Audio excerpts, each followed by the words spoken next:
When asked how Blattner Energy has been able to adapt so deftly to the times, Scott Blattner says it's in his family's DNA. I think that when you look back at the history of the company and you look at whether you go all the way back to David Henry when he started, and certainly when you go to our grandparents and our parents, they always accepted the reality that markets were going to change, and so you had to be looking for new opportunities. And as we look at the last generation, they saw the highway market come to an end, and so they started looking at a lot of different opportunities. And we grew up in that environment, so that was kind of the incubator for us to not necessarily be scared and feel like we had to keep doing the same thing that we'd done when we grew up. We knew that the greater fear was for us to just stay where we were and not make the necessary changes. This willingness to change led them out of primarily being in the heavy machinery construction business to embracing wind energy. Today, the company is the country's leading wind energy contractor. You know, we just believed that this was a safe bet to make, and in the face of expiring production tax credits, it was somewhat risky, but we were also still building railroads in the 2000s, and we were doing a little bit of highway construction work. I think as you look at wind energy, it was a good bet. It could have gone the other way. There was a little mix of luck, but there was a lot of planning that went into it. Not that it was easy to step out of work that the family had been doing for generations, according to John Blattner. Made all of us uncomfortable because we've been doing highway heavy work for many, many years. It was the bread and butter of the company for a long time. And for us to make a change and say we're not doing that anymore was a big decision. So there's really no secret.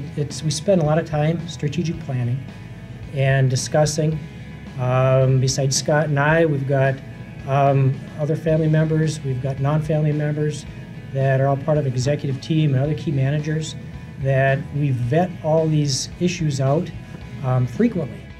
There certainly have been challenges along the way, including a period 15 years ago when cash flow was a problem due to clients not paying their bills on time.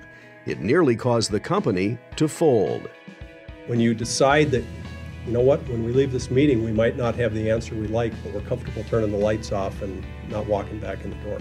But fortunately, that's not the way it worked out. The fact that we were all willing to get around and challenge ourselves on what we were going to do honestly and, you know, argue quite vocally for our positions, it fleshed out the new opportunities, which resulted in us picking a course of action that was going to be a smaller company at that time, and we became a smaller company in order to improve our position both financially and professionally from a management standpoint so that we could then move on and basically hit the gas and be able to accelerate again.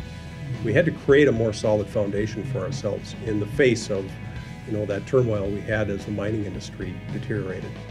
One of the intangible values the family has benefited from in running their business through multiple generations are the stories that have been passed down.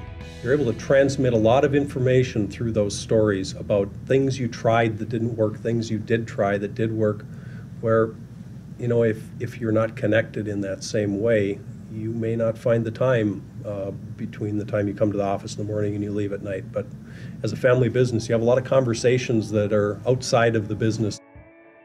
The company is already looking ahead as to what's next for them in energy delivery. Yeah, we have a few interesting things. I mean, a couple that we can share. Obviously, we're in solar and power delivery transmission lines and substations. So, I mean, in general, we see power as an industry that we're going to be in for a long time.